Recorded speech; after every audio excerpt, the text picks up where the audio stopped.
without further ado, happy Cinco de Mayo. Happy Cinco de Mayo. Great holiday, especially coming after May the 4th be with you. Yeah, May the 4th. Shout out Star Wars. Yes, Shout out Star Wars. I'm here with my good friend James DiLuigi. We went to St. Teresa together. And then you stayed at St. Teresa all throughout middle school, right? Yes, I did. So I went to St. Teresa K through 8th grade. And then I actually repeated 8th grade. Went to Belmont Ridge Middle School again. Yeah, Belmont. With Ben Kling and Sam Lawston. A little repeats. Legendary. That year was absurd. I don't think we did any work. We were just dicking around the whole time, messing around, but it was great. Dude, those great experience. Yeah, great experience, bro. Those public middle schools are so much fun. Oh my gosh, yes. So much fun. Like, bro, Eagle Ridge, great time. Dude, and if you had class in the trailers, oh my god. You guys had trailers? Yeah, we had 2 trailers. I vaguely remember that. I had a Spanish class out there. It was me, Trevor McNicholas. I think Shane was in our class. Oh, we would get no work done. It was absurd. Yeah, dude. Now that I think about it, I don't think Eagle Ridge did have trailers, but I'm pretty sure a lot of other middle schools did. I remember Broad Run did. Broad Run used to get a lot of heat. Oh, yeah. A whole lot of heat on trailer trash. They had the trailers right in front of the school, too, for everyone to see. At least at Belmont, they were kind of behind the school, tucked away. Nah. You're out in the open at Belmont, so you're just there to dry. Let's jump into some opening questions, though. James and I, we're coming after Lance Armstrong. You guys didn't know. We're a bunch of legends on the W&OD. And not only are we legends, we bike using mountain bikes. We don't even use road bikes. No. And I think Mike has been trying to get 1,000 miles in from when? April 1st to August 1st. Which is... It's 100 and some days. Boatload of miles, let me tell you. It's not easy on the mountain bike, but I think it's just if you can push yourself to get out there every day, you can get it done. For sure. Because it's just a matter of just getting out there. I don't know. Yeah, we teamed up for the first time and started riding together on Saturday. Yeah. We didn't go out with a plan. We're just dude, let's just go out and bike. We ended up biking 18 miles on some mountain bikes. More than that.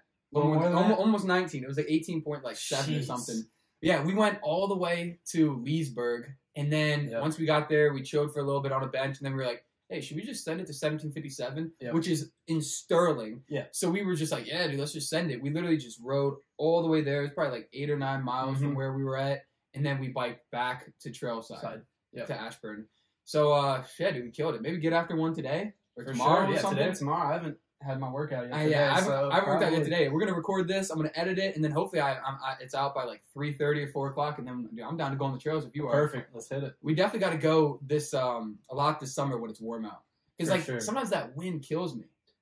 When you're going uphill in the wind, you're not only cold, it's a huge force is just pushing you backwards. It's one of the hardest things, honestly.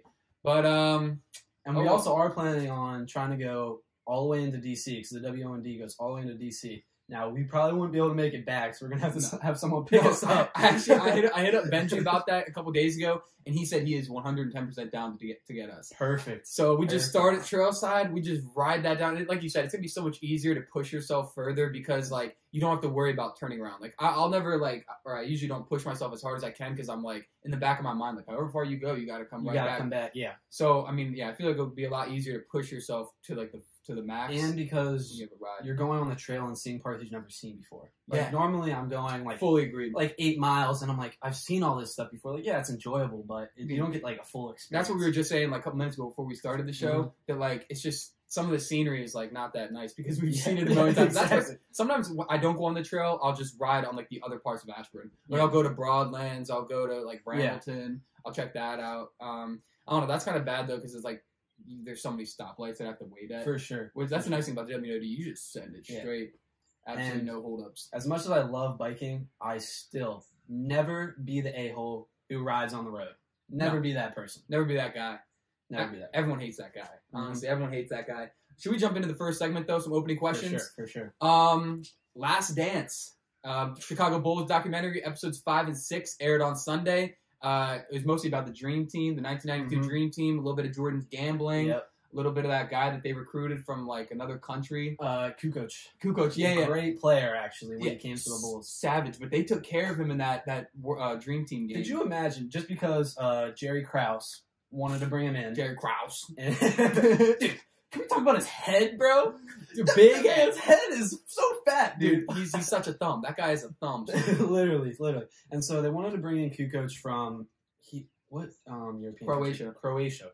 And he was a young kid at that time. Yeah, and he knew no one on the Bulls. He had never even talked to him before. And because Krause wanted to bring him in, Scottie Pippen and Michael during this game, they're like, we're taking this guy out. Like, he's not scoring. Yeah, they told the teammates in the locker room, like, no one guard him. So I think in group play, they lost by 30, and Kukoc only had 4 points, and he's the best player on the Croatian team. 4 points. He had 4 points, dude. Could you imagine having the best basketball team of all time solely trying to stop you? And you're a kid. You're a kid, and you're playing with like other guys who like wouldn't even make the NBA. Yeah, now they did meet in the championship, and he played better. He had a way better game. I think he had like 17 points, like 10 rebounds, which is solid. Yeah, and Jordan even said in an interview after that game, like he was a little surprised at how well he handled, like how well he came back. Well, I think the documentary did a great job in saying like these guys aren't soft. They grow up in war-torn countries, exactly, with no food, this and that. People are getting killed. Like they're a lot tougher. They're savages. An NBA player. They're savages, dude. Dude, what a time that era in the NBA. It seems. I really wish I lived through it, but like, I don't know. It's kind of cool, like the era we're living through. It's completely different now. It revolves around the 3-point shot, which is great and it's a lot more fast paced. But back then, these guys were throwing haymakers. They were throwing bows, punching people in the face, and they weren't even getting kicked out of games. Like that was just like a normal foul. I was like, oh, you get punched in the face, normal foul. Like you do that today, you're being suspended. You get that flagrant, yeah, easily. So, I mean, I'm so excited. I mean, I've been trying to get people hip to this documentary, but a lot of people, dude, they're just not coming around to it. If you're a basketball fan and you're not watching this documentary, first off, I don't know what you're doing. If you're a sports fan, you should definitely watch it. You're just slacking. Like, honestly, like, you're missing out on, like, this is, like, historic. Because you're going to see it eventually, but, like, it's a part of, like, something special seeing it when it first airs. Because, like, Twitter's going crazy afterwards. Scott Van Polk is doing the Sports Center recap afterwards. The last time I've seen something get this much, like, media buzz, like, for a TV show or whatever it is, has been Game of Thrones. This is probably like the next thing after that's been like that popular in the media and stuff. Yeah, especially since nothing else is on TV. Another bullet point that I do have, and we're going to talk about it in the entertainment section, but since you said Tiger King got a nice little buzz, it did. Tiger King got a nice little buzz. Carol Baskin's crazy. Carol Baskin, Carol Baskin, she a psycho, she is. But it was announced last night that Nicolas Cage is going to star as Joe Exotic in the new Tiger King movie coming in about a year. Now, should be special. Nicolas Cage, I've always had this question, other people I've seen on the internet. Is Nicolas Cage a really good bad actor, or is he a really bad good actor? I think he's a really bad good actor. Really bad good actor, because he has some solid movies. Yeah. Journey to the Center of the Earth. Great movie. What's the one where he's like the Ghost Rider, and he like his face like turns into like a flame. He like rides the bike. I don't even know. I'm not sure, dude. Honestly, I haven't seen many Nicolas Cage movies, but I do know that he gets good respect. National Treasure. National Treasure. Yeah. Wait, is Journey to the Center of the Earth? Like those are two different movies. National Treasure and Journey to the Center. Okay, two different movies. But he stars in both of them. Yep. Yeah, I feel like I watched both those in school. I feel like they showed both of those in school. Yeah, I think National Treasure. There's like 2 or 3 of them, isn't there? Yeah, I'm not sure. Yeah, I'm kind of getting confused with Night at the Museum. I don't know why, but you're saying Ben Stiller. Yeah. I'm just thinking of that when I'm thinking of National Treasure. Yep. Yeah, dude, I'm pumped though. Tiger King was pretty gas. I'm assuming that Nicolas Cage movie is gonna be solid too. Yeah, it'll be interesting to say the least. Yeah, it's gonna be real interesting. All right, back to some Last Dance type conversation. Mm-hmm. I got a basketball question for you in your basketball career. What is the hypest moment of your basketball career? Because you started playing when you were like 4 or 5. Yeah, so I started playing at St. Teresa in like I played CYO, but like the in-house. Yeah, where was a tile floor and they did the colored T-shirts. So St. Teresa, before they redid, great new gym they actually have for middle school. Beautiful. Before, it used to be cut in half. Half of it was our church. The other half was like a little basketball court with tile floors. Yeah. So that's where I first started playing. My dad coached me all throughout. Shout out your dad. Shout out your family. Honestly. Yeah, shout out my dad. Great group of people. He's always been there for me with my basketball career. Coached me through AAU, even in some high school AAU. So yeah, I've been playing my whole life. Only sport I've really played other than soccer. I played a little baseball growing up too. Little baseball, a little on the diamond. Yeah, a little T-ball. Little T-ball. But hypest moment. So unfortunately, I never won a championship with Stonebridge, which pisses me off to this day. Same. How I never won a basketball championship with Stonebridge. But there's a few moments. One, all right. So I was a freshman in high school playing AAU in the Maryland Invitational Tournament. So this is in the summer, so I'm going into my sophomore year. I was playing up, so everyone else is going in their junior year. And we're in a gym, no AC. It's got to be like 90 degrees in the gym. But I love it because I think I play a lot better when like my hands are warm and I'm really like warm for some reason. I don't know. I feel like I shoot mini better. sauna. Yeah, exactly.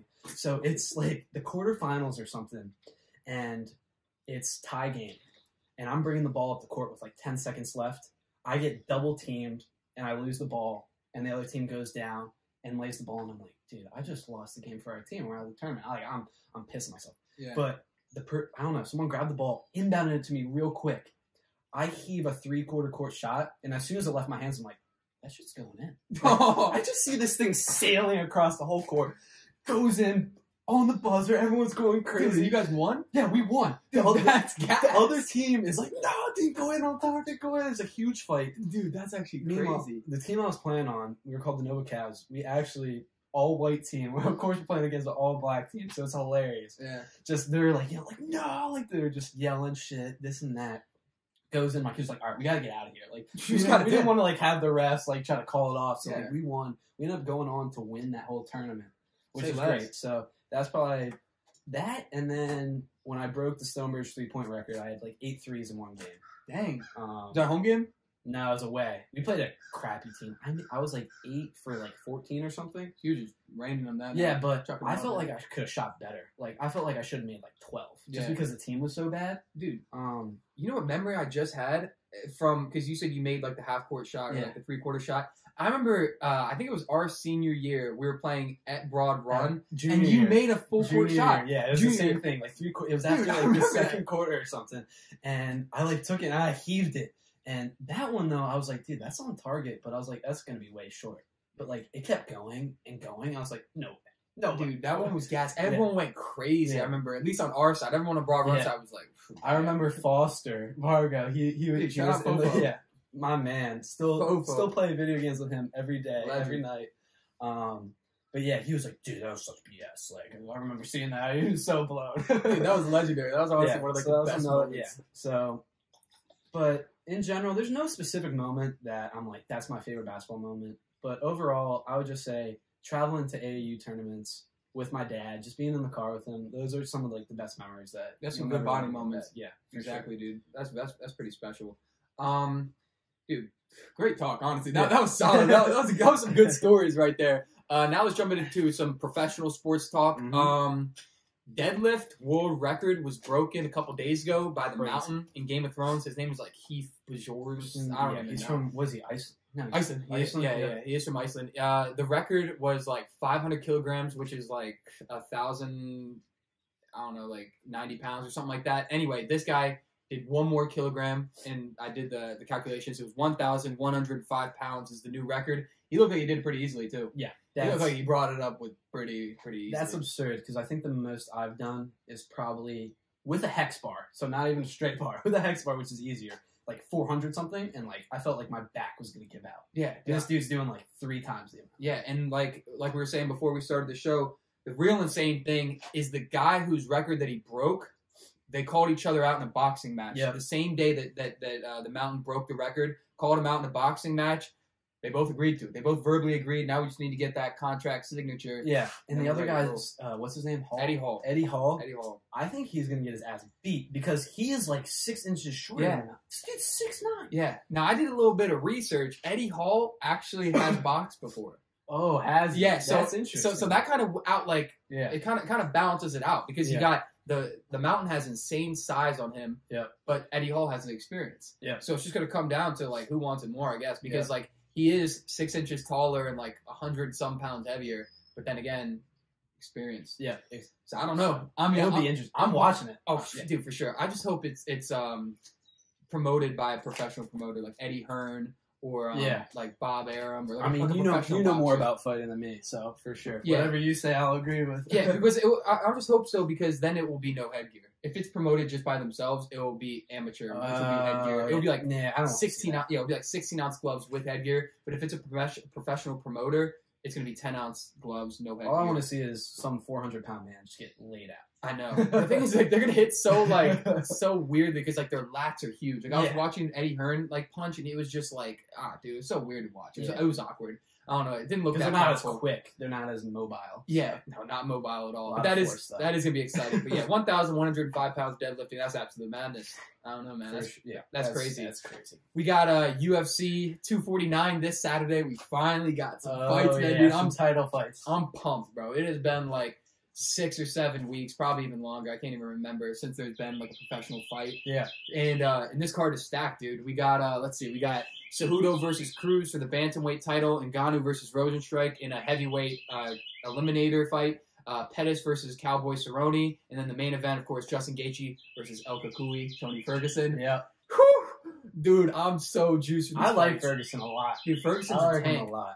But like Gaethje's a beast too. But Ferguson's an animal, dude. Like that fight is just gonna be insane. Like that honestly has potential to be the best fight in UFC history because both those guys are just bangers. Like neither of them are counter punchers. So they're just going to go after each other. Yeah. Like, and just I don't know. swinging. Just going down swinging. They're just going to go meet in the middle and whatever happens. So, and I'm definitely going to have some money on it. So it's just going to be even more exciting. Nice. So, it'll be interesting with no fans though. Yeah, it's going to be it's going to be weird. So they did a card with no fans, and it was the only one that they've done back in like March. They squeezed one in right before things got too bad. And it was weird, dude. It was really weird. I don't know. Like, I know in most, like, at least when I was playing, like, it's always great and the fans give you a lot more energy. But when you're, like, playing, at least for me, like, when you're playing basketball, like, you kind of zone the fans out. Like, you can't really, like, hear what they're saying unless you're really focused or it's, like, it's a timeout, it's a dead ball. And I don't know. I mean, boxing is obviously a lot different.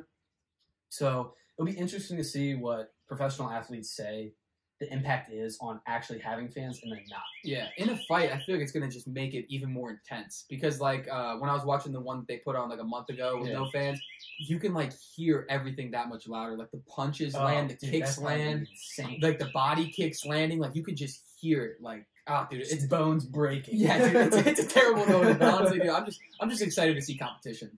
Yeah. Like, I'm just so excited to see something on TV. There's been nothing. Yeah, something past time, dude. Something past time.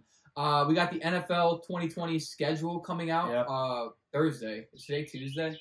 Today's Tuesday. Yeah, so Thursday, 2 more days. I'm excited, dude. I checked out the Redskins schedule, and they have good games. Now, it's just they don't know if it's going to be home or away yet. But, I mean, dude, it's a solid schedule. I can't remember off the top of my head, and I don't want to, like, get any of them wrong, but just take my word that they got some good games. Yeah. It's going to be a hard schedule. The NFC East is going to be difficult once again. They are. The NFC East will be difficult. I still think it's wide open, as it is been every year for the past couple of years. I feel like, I completely agree. We'll see if Carson Wentz can make a comeback. Yeah, dude. And the Cowboys picked up CeeDee Lamb. Dude, Eagles got Jalen Hurts. Yeah, dude, CeeDee Lamb's a tank. Now, you got to remember, dude, CeeDee Lamb was the receiver for all 3 quarterbacks that won Heisman. Jalen didn't win Heisman. But Jalen Hurts, he played for him. Mm-hmm. Baker played for him. Kyler played for him. Yeah. I mean, dude, like, you got to think, like, if CeeDee Lamb isn't there, do those guys still win Heisman? Sheesh. Maybe not. I don't know, man. I don't know. But I'm excited with the Redskins pick. I think they had a good draft. I mean, Chase Young's a solid pick. Cute. Coming back home, too. Back home, son. I love these Speaking of him, he came into DeMatha his sophomore year when I was a freshman there. Yeah. This man was huge in high school. He grew like twice when he got to Ohio State. He grew like twice as big. It's some big boys, dude. They get you on them diets when you play college football. Yeah. College football. And just DeMatha in general, just being there, these athletes were insane. Like, I was there when Markelle Fultz was there. DJ Harvey, he played at Notre Dame. Now he's at Vanderbilt. I remember one morning going in for like a workout. The doors to the gym were locked. And these are like the tall, like double glass doors, like with the huge handles that you see on like big, like office buildings. Yeah. This big ass lineman kid comes. He's like, "Oh, that's not a problem." He literally rips the thing off the hinge, dude. I'm like, "Oh my god, that's a behemoth, son." Absolutely. So that's what you're just dealing with. It's crazy, bro. Shout out to DeMatha, dude. Remember, your dad took us to, and some of his friends took us to a DeMatha Gonzaga basketball game last winter break. Yeah. Electric, dude. That was the most electric. Always electric. Dude, that was the most electric high school sporting event I've ever been to. Now, speaking of that, WCAC, the Washington Catholic Athletic Conference, which is DeMatha's in it, St. John's in D.C., Gonzaga, PVI, McNamara, tons of other teams. Dominant basketball teams. I think it's the best basketball conference in the country. You're literally watching Division I basketball players play against each other. I know. Like, DeMatha this year, they have 5-star Hunter Dickinson, who's 7-footer. He's going to Michigan. Then they have Earl Timberlake, who's going to also a 4 or 5 stars going to the University of Miami. And then, like, PVI, you got Jeremy Roach going to Duke. Terrence Williams on Gonzaga. He's going to Michigan as well. Their point guard's going to, like, Gonzaga. I know, bro. Like, so it's the talent on the court when those teams play, like when those conference play, it's insane, dude. It's honestly second to none. I mean, like you said, a handful of those guys are going to play at top tier programs around the country. Oh, like top tier. Like you know what I mean? Like it's just crazy. And it's so close to us. Yeah. You know what I mean? Like we drove right what, 50 minutes? Yeah, it's right here. And you put one of those teams up against anybody in our league here, you're losing by 40, 50 points. Yeah. Well, dude, doesn't LeBron James' son, what school does he go to? Sierra Canyon. Yeah. Now, they get so much publicity. They played Paul VI, got smacked. Exactly. Got smacked by Paul VI. The thing is, because these teams, like DeMatha, they're playing against each other all the time. And that just makes you so much better. And speaking of that, Kevin Durant is producing a TV show, and it's called, I think it's called like some Basketball County, like in the there's like water in it somehow, like semicolon in the water, and it's about PG County, which is where DeMatha is in Hyattsville, Maryland, and just about how good of basketball players they produce. Since 2000, it's produced 25 NBA players. Sheesh. Since just 2000. In just this area, dude. Or just in PG County, which is that area. So, man, basketball hotbed around here. Yeah, and Carmelo went to school in Maryland. Went to Oak Hill. Is Oak Hill in Maryland? Virginia. It's Southern Virginia. Okay. That's kind of like a lot of kids do 5th years there. So I know like Quinn Cook, he went to DeMatha. He did a 5th year there. He played on the Warriors, right? Yeah, plays on the Warriors. Speaking of that, the team Quinn Cook was on at DeMatha, it wasn't the best DeMatha team of all time because they didn't go undefeated on paper, but I think they are the best high school basketball team ever. I mean, a lot of people say Montverde, this and that. So they had Quinn Cook, they had Victor Oladipo, they had the 2 Grant brothers who are in the NBA. Grant Hill and Jarian Grant and Jerome Grant. Yeah, Grant Hill was Nuggets. Years ago. Yeah. Grant Hill was like 20 years ago. He went to South Lakes, though. No way. He went to South Lakes High Bro, School. everyone's from this general area. And then they had, I forget their big man, but he played at Georgetown. I think he's Hopkins or something. So they had a stacked team. Not Greg Monroe. No. I think his name was like Anthony Hopkins or something. But that team is just absurd. And they have teams like that every year. So that's crazy. It's just crazy. Yeah, dude. We're definitely fortunate to be from an area like this. Like, not just sports-wise, but like just basically everything. Everything's beautiful, honestly. Yeah. I love this area, dude. Yep. Love me a lot some of people Nova. will be like, oh, I hate Nova. People are so fake. It's like, it's because you choose to hang around people like that. Yeah. There's so many good people out here. It's a great area to live. So many things to do. Like, we're close to D.C. Everyone complains about there's nothing to do. All right, first off, we live in a great county where there's tons of activities.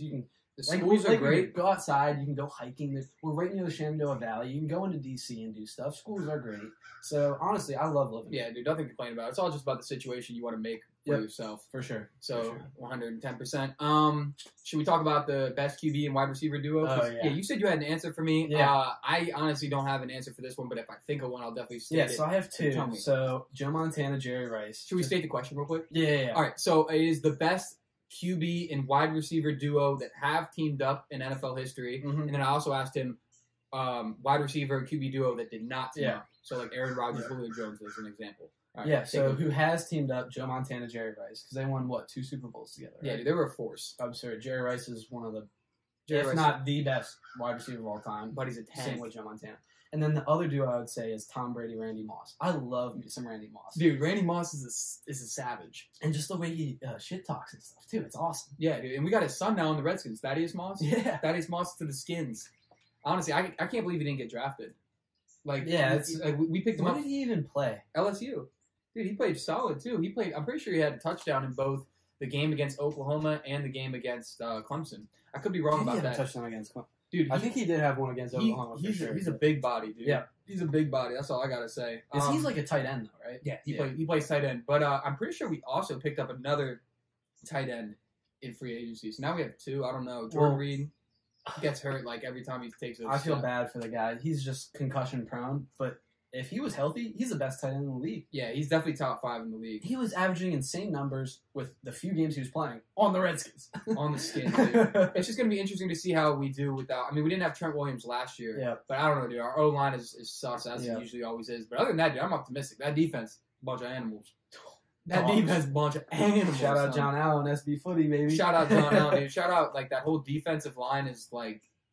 4 years in the league or less. Yeah. Like they're all so They're young. They're also young. Retain them, and we got to build up our offense. Yeah, John Allen signed his extension, his like 5th-year option. He picked it up. Nice. So now we just need to let him play this year and then negotiate him a nice deal. Give him money, dude. Yeah, he deserves it. He deserves that fat check. He does. Yeah, dude, I'm pumped. I'm pumped for this year to start in the NFL. Should we jump into some entertainment questions now? Yeah, let's go. All right. Entertainment question number 1. What is the best arcade game or arcade/carnival games? Just think of Chuck E. Cheese or Dave and Buster's or like a carnival or something like that. Best game you can think of. Go. Skee ball for sure. But we agreed on this before. Yeah, we did. Yeah. It's my mom's favorite game too. She always wants to play it when we go to like the arcade and stuff. It's just because that's the only time you can play that type of game. Yeah. And it's not like a video game and stuff like that. And it's just different. Like I love trying to hit the top left or right corner for the what is it, the 100 point or whatever. Yeah, it's like 100 or it's like 1,000 and then like 500, 250, 100, and like 10 or something like that. Dude, honestly, I love that shit. Yeah, and it's like a quarter, so you can go. I can play that for like hours, son. And especially if you get on a hot streak and you just get the flow of it going, the motion of the ocean, bro. Like you'll literally win any prize you want. Yeah, if you get on a rampage. Yeah, sheesh, dude. I don't know. And it's one of those games where it doesn't feel like it's rigged. Like sometimes when you play, like you're trying to like throw like the hoops on the bottles or stuff, it almost feels like those are kind of rigged. Or like shooting the basketballs. Like I'll be playing the basketball games. I'm like, dude. First off, the ball is deformed, and second off, the hoop is deformed too. Like, dude, the rim is smaller. Like, I'm pretty sure regulation rim is like regulation rims you can fit 2 full-size basketballs like in it. Yeah, and these hoops like they're nowhere near that. Dude, no, not at all. Like it literally has to be like the most perfect swoosh. For it to go in, or else it's not going in. Let's get on to number 1 video game of all time. What answer you got for this, James? All right. So I'm gonna go with my favorite video game of all time. I don't think it's the number 1 video game of all time, but Modern Warfare 2. I'm a huge Call of Duty fan. Rust, dude. Terminal, Shipment, Scrapyard, High Rise. Honestly, the maps are insane, dude. Awesome. Favela. The favelas. So I think I put 36 days in on that game, which is absurd. The new Modern Warfare, I think I already have like 10 days played. It's the only video game since this came out. It's the only video game I've played. If you're still playing Fortnite, screw you. Terrible game. If you want to get built on by little 12-year-old kids, dude, they're too have good. fun. They're too good, son. I tried to play the other day, and it's just too good. Like honestly, I get smacked within like the first like 5 minutes. I'm even thinking about getting a monitor and starting to stream, dude. Dude, I don't want to do the same. You should. Like, you honestly should. I'm solid. Like, I'm not saying like I'm a great player, but dude, I'm very good at Call of Duty. Yeah. Not a lot of other video games where I'm solid at, but Call of Duty, there's very few people I know who are at my skill level. Yeah, and also I feel like you'd have good commentary because like that's also like ultra important. Yeah. But like I don't know, like you'd have a good balance because like you said, you're good at the game, and also you're good with. And I'm always playing with my friends and stuff. The only thing is like when you stream and stuff, like you can't be cursing, and that's all we do. Like Call of Duty, you don't understand when you play Search and Destroy on Call of Duty, you get in such toxic lobbies. Take it out the anger. We just shit talk the whole time. Yeah. Like if my parents heard the things I said, they'd probably disown me. But it's hilarious. Dude, it's still not as bad as it used to be. Xbox when it was on the 360 back in like 2012 when it was just like Black Ops and everything like that. Yeah. Whew. Oh my god. Dude, those chat lobbies were brutal to the ears. Oh my Lord. Brutal to the ears, son. All right, but back to your question, number 1 video game ever created, it's got to be a Nintendo game like Mario Party or Mario Kart, something like that. Okay. Have you ever played Mario Party? No, I haven't. I played Mario Kart a lot though. Nintendo 64, you become like a character, and like you like hop around the map, like you roll like a die almost, and you hop around a map, but then you like play like little mini games inside the games. Dang. So it's almost like a little Wii Sports. Yeah, but it's because there's games within. Yeah, games. but you're with like Mario characters. Yeah, like, of course. You're playing like either like a Mario Kart game or like doing this and like it's hard to explain. I haven't played in a while, but look it up. I think it's probably one of the best video games ever created. What's it called? Mario Party. Mario Party. I'm gonna check that out, dude. I'm definitely gonna check that out. I would say Grand Theft Auto 5. Oh, great. It's just classic, dude. Like honestly, that game was made in like 2013, and it's still like one of the best selling games. And I saw that Rockstar announced that they've started production of GTA 6. Yeah. Now, there's no way they could have just started because those games take like 5 years to make. Like they if they're not at least like 60-70% done with it, what are you doing? Yeah. Because it's been like I said, 2013 was done. And I don't know. That's crazy. Feel like this the new one will probably come out in like a year. 2 tops, hopefully. Yeah, I would say like 2022, so like 2 years. But dude, that game's gonna be crazy. And I heard it's gonna be the last one that they're making. So like the CGI or whatever it's called is just gonna be off the rails. Oh, especially from 2013 to now. Like you don't realize how fast video game technology is changing. Dude, everything in technology is just rapidly developing. It's absurd. It's honestly shit, dude. It's crazy. For the new GTA, though, it'll be interesting to see what city they pick. I wanted to say they chose either Florida or California. Have they done New York yet? I don't think so. That's a good idea, though. That is a good idea. How big that map would be if they did the whole New York? Dude, like the 5 boroughs? That'd be crazy. I was tripping because, of course, GTA 5 is in Los Santos, which is Los Angeles. Yeah. Dude, when I got to California for the first time in August this past year, it was crazy how the pier, like Santa Monica. Have you been to Santa Monica? I have not. I've only been to California once. It was on an internship for the U.S. Open. I went to Pebble Beach, which was absurd. Beautiful, probably. Honestly, that sounds beautiful. But yeah, how's LA? Dude, LA's beautiful, but what I was saying is Santa Monica, the pier is literally like a carbon copy of it in the video game. Like the roller coaster is exactly where it is. The color of the shops are the same. The size of the parking lot. Like I literally I have a picture that I can show you once we get off the podcast because it's filming on my phone. Yeah. Of a side-by-side picture that I found on Google and a picture that I took of the pier. Yeah. It is the exact same. That's crazy. It's honestly the exact same. It's trippy. But yeah, dude, LA's sick. I don't know. All of California's sick. I don't know. I like it a lot. It's a way different vibe on the West Coast. Yeah, totally different vibe. And I was fortunate enough to my dad and I were just animals. The couple days we were there, we did so much. Yeah. We went to like San Diego, went up to Los Angeles, checked out all the beaches like Hermosa and you know what I'm saying, like Venice and all that stuff. I don't know, man. It was just awesome. You have the opportunity, definitely. For sure. I like the East Coast vibe a lot better though. Yeah, Northeast. Yes, I mean, yeah, dude, I mean, we're East Coast boys. So born and raised. Yeah, born and raised. It's all we know. Yeah, East Coast is with us forever. So I mean, yeah, I'll always rep the East Coast over the West Coast. Because like, dude, if you support the other coast and you grew up on one side, like, what are you doing? You're a traitor. It's even like you can tell like in rap too. Like West Coast rap is so much different than East Coast rap. Oh, dude, I love East Coast so much more. Like West Coast, it's like a little more slow, like methodical to it. Which I guess if you're trying to like chill and just kind of like relax and listen to music, I guess that's a little better. But when I'm listening to rap, like I love like a hard beat, something fast and crazy. Like that's just how I am. Yeah, dude, that Biggie versus Tupac battle, that West Coast East Coast. I will give Tupac the upper hand on that. Yeah, I'm gonna tip my cap to Tupac, honestly. Tip my cap to Biggie too, but yeah, I'd definitely go Tupac over Biggie. Should we jump into some Mexican facts? Yeah, Cinco de Mayo. Cinco de Mayo. All right.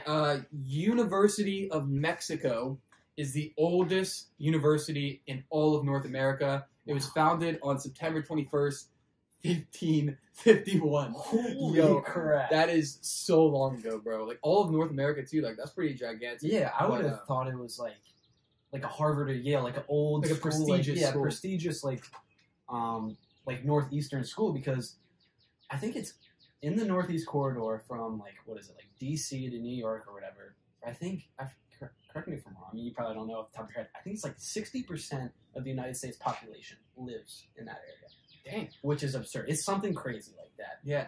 I don't know. It might not be 6. I might be way over exaggerating, but it's a lot more people than you think, just in that little section of the whole United States. Sheesh, man. Honestly, that's crazy. It might be like 25%. But it's still a drastic number. It's crazy. Yeah. Should we jump into the second one? Yeah. Mexico invented chocolate and corn. I was surprised. The corn doesn't really surprise me as much.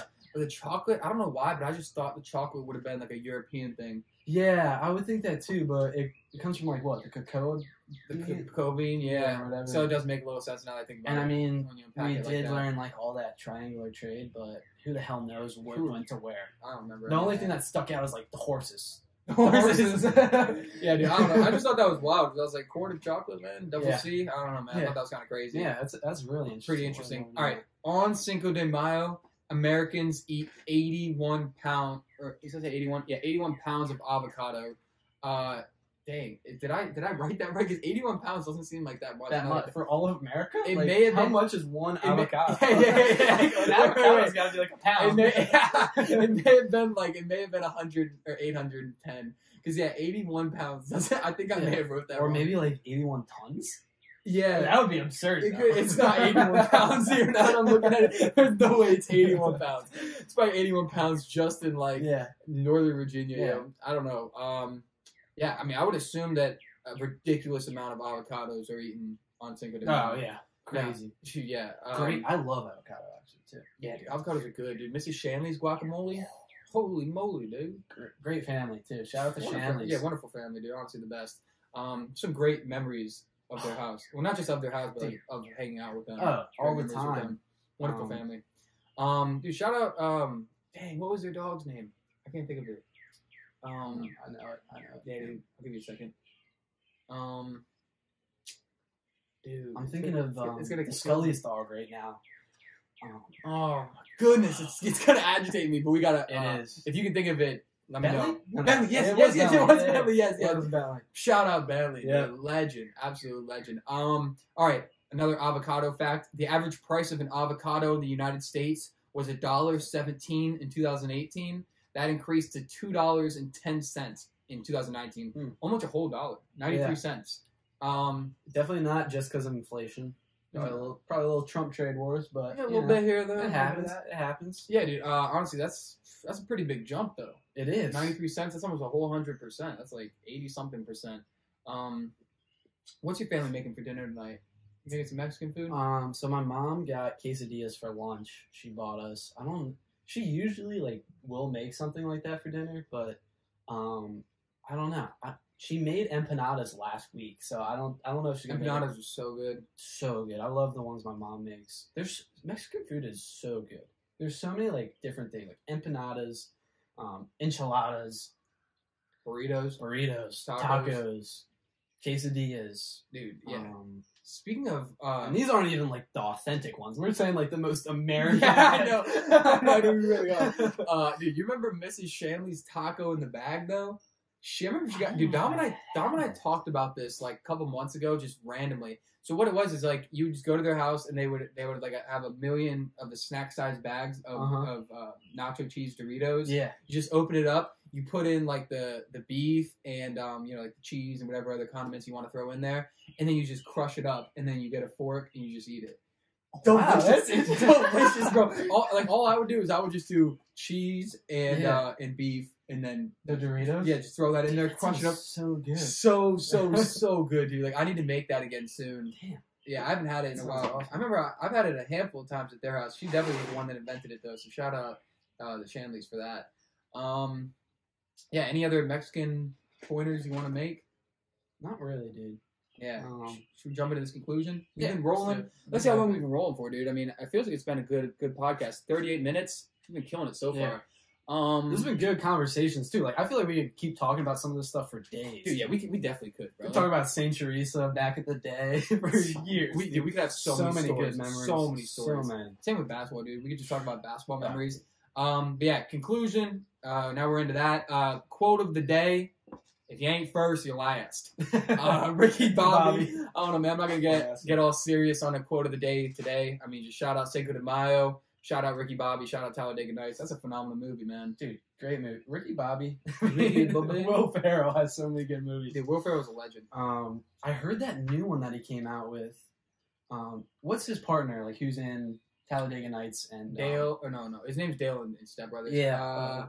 I can't think of what his actual name is. But they came out with that new one. It's wasn't it a Sherlock movie or something like that? Sherlock Holmes. I heard it's terrible. I haven't seen it yet. I feel like I got to see it at some point just because the two of them. No, I won't see it, and I said I wouldn't see it when I saw the first trailer. Excuse me, because it's PG-13. A lot of these movies nowadays are just becoming PG-13 so they can get a wider audience and try to make more money at the box. You know what I mean? When it hits theaters. Yeah. But dude, if you have Will Ferrell in a movie and it's a comedy and it's not rated R, it's probably terrible. Yeah. Well, what's the one with him and Kevin Hart where he goes to jail? That one's hilarious. Get Hard. Get Hard. Get Hard. I was gonna say Get Up, but yeah, Get Hard. Dude, that sounds a little weird. Yeah, dude, that movie's classic though, man. Yeah, Get Hard. I mean that. Dude, Kevin Hart's a legend. Dude, his stand-ups are awesome. Yeah, he's a surprisingly good actor, dude. I thought because I remember I used to watch all of his stand-up, and then he started to slowly get into acting, and I was like, I don't know how this transition's gonna work. Yeah, some of them are a little corny, but he's good. It's working out pretty well. Yeah. It's working out pretty well. All right, guys. I'm gonna wrap this up pretty soon. I got a podcast coming with Damon later this week, either on Thursday or Friday. I'm shooting for because I want to drop it before the fights. I want to do like a whole preview of the fights. Yeah, and he's real big into UFC, so you guys can talk about that for a while. Yeah, and he's huge into the strength man. You know what I mean? Like the guy that are boxing each other. That we talk world's about. strongest man, all that stuff. Yeah, how they're boxing each other. Yeah. He's all into that stuff. Like he was one that like got me hip to it. So we're gonna talk a lot about that. And then I got some stories about AYFL and some old basketball memories that we made that we're gonna talk about. Yeah, that's all I gotta say. You got any final words or anything? No, thanks for having me. This has been great. Just chatting. I'm sure we'll probably continue this conversation too. Yeah, dude, we definitely will. I loved having you on. As I said, guys, happy Cinco de Mayo. Today is Tuesday, May 5th, 2020. This was Season 2, Episode 13. Please like and subscribe. And please check out the other listening platforms and my social medias in the description below. James's Instagram. Follow James on Instagram @_DiLuigi_. Yep. Give me that follow. I usually follow back. Hell yeah! Don't unfollow me though. I'll probably unfollow you. I'm that type of person. He's on to you. I am. I still have that app where the unfollow app. I go on there like every 2 or 3 months. I'm like, just to like, it's really interesting to see like who unfollows you. It's like wow, that person really unfollowed me. Like I thought we were actually closer than that. I know. It's like that internet shade song. Exactly. That internet shade. But yeah, guys, thank you very much for watching. I'm your host of this show, Michael Marr. Stay clean, stay safe, and stay tuned.